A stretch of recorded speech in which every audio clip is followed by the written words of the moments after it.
Bismillah, assalamualaikum Ibu. Waalaikumsalam. Dengan Ibu siapa? Nama saya Ibu Sri Lestari. Tinggal di mana sekarang? Sekarang tinggal di Cikarang. Dulu keluhannya apa? Saya batuk, udah hampir 2 bulan. Udah ke dokter, udah dikasih obat dari yang termurah sampai yang termahal. Masya Allah. Terus?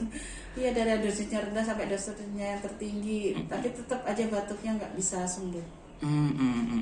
Terus ikhtiar gimana tuh? Akhirnya saya tanya temen tuh, ada di belakang rumah, ada rumah rehab. Terus saya minta nomor HP-nya, udah saya konsultasi ke beliau.